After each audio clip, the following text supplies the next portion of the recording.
Hello, on the screen is a summary of what I will go over in this video. Make sure to watch to the end so you don't miss anything. Step 1. First, you need to open Instagram and make sure your app is updated to the latest version. Go to your App Store, search for Instagram, and check if there's an update available. This ensures you have access to all the newest features including group functionality. Step 2. Navigate to your direct messages by tapping the message icon at the top right of your home feed. Look for any pending group invitations that might already be waiting for you.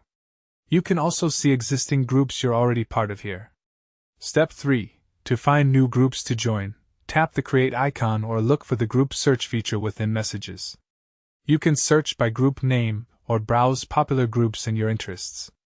Instagram will show you recommended groups based on your activity and followers. Step 4. Once you find a group you want to join, tap on it and look for the Join button.